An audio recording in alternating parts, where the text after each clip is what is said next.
Hi YouTube, it's the Fly Fishing Piper. This video is a video response to Corn Cob Piper on reaching 500 subs. Nice going, guy. That's fantastic.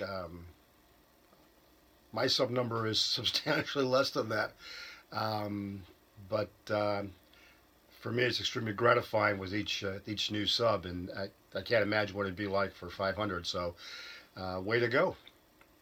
In his video, he asked for our favorite memory, or a memory, I guess, of a pipe smoking related event during 2017. For a little housekeeping,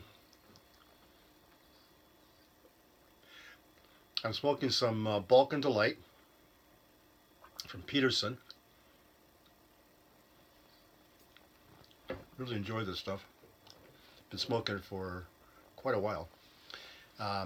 In my no-name pipe, one of my favorite pipes because it's got a bowl you can stick half your fist in. So on days like today when it's raining outside and there's not much doing, I can fill a bowl up, use my fire stick, and watch some videos on YouTube.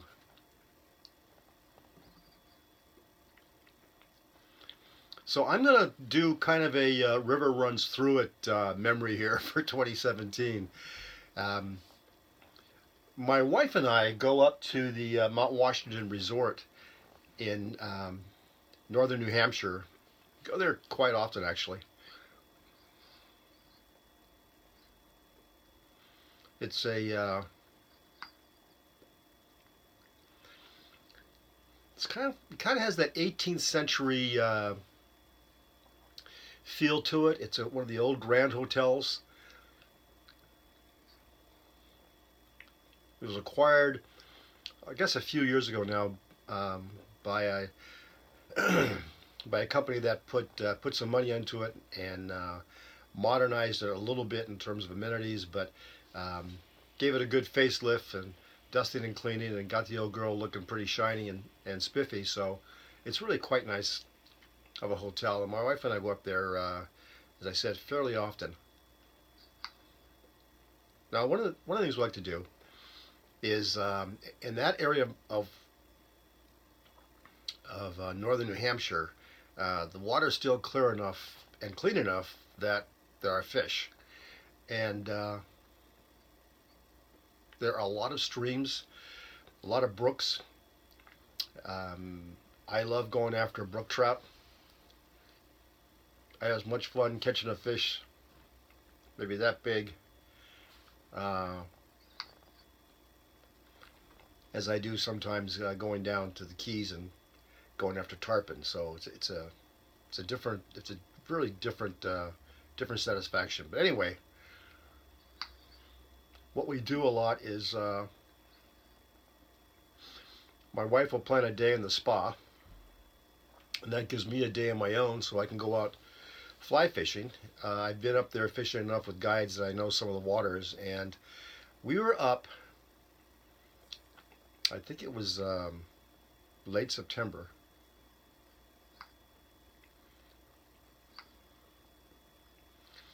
So it's kind of a beautiful time up there. The leaves are all changing color. The days can be crisp, rarely cold, but can be crisp. So on this particular day,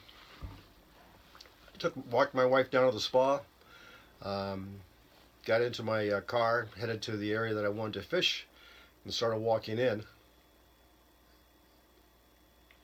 It's about maybe, it's not far, it's maybe a mile and a half, a mile and a quarter from the road. It's a nice little walk.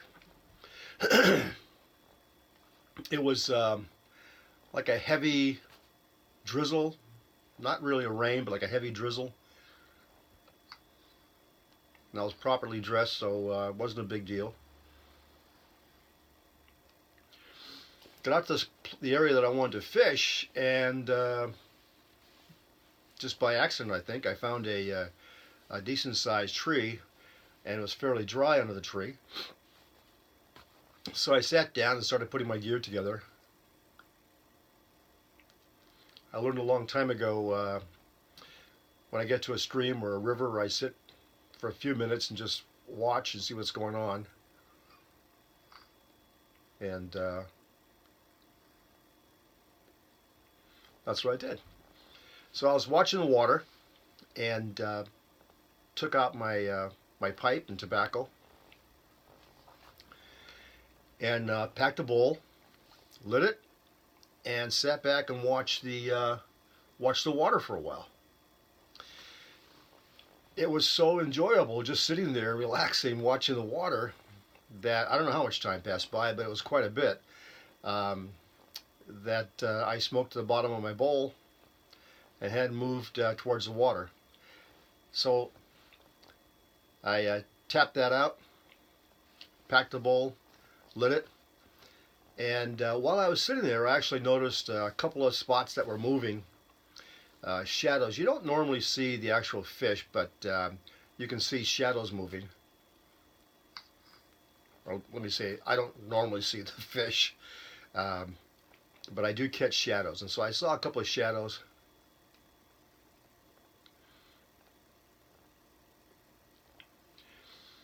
Made a little roll cast, smoking my pipe. When you're, I learned back when I was in my 20s, I was stationed in Whidbey Island, Washington, and an old timer there, probably younger than I am, but an old timer there, told me if you want to keep your pipe lit while you're fly fishing in the rain, and in Washington State, it rains, especially along the Puget Sound.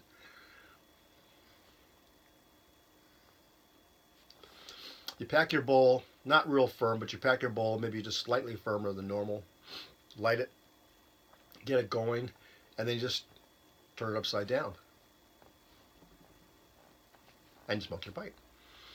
So that's what I did. I turned my pipe upside down, stepped close to the water.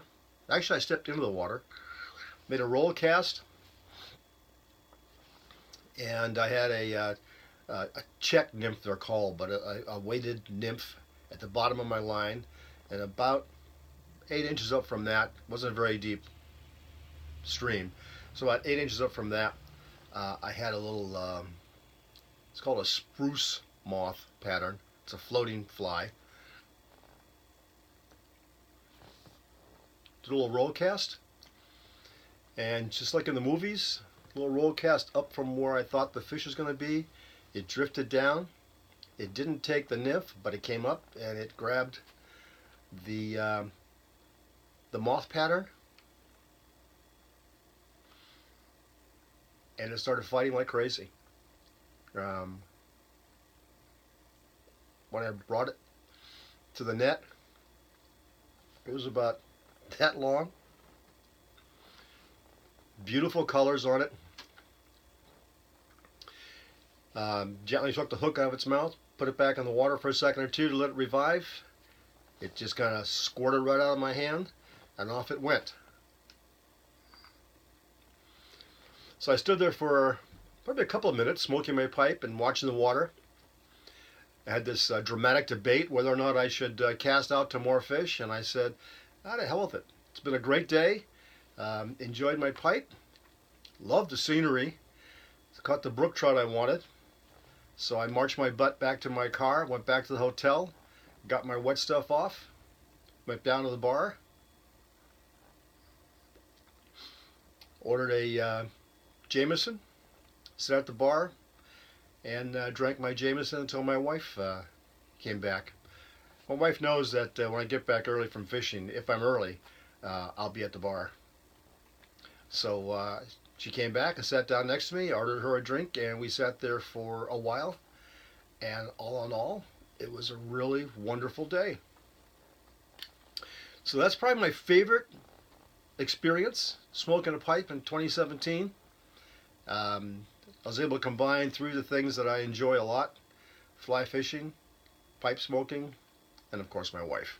So after 50 years, we get along okay. So that was my experience.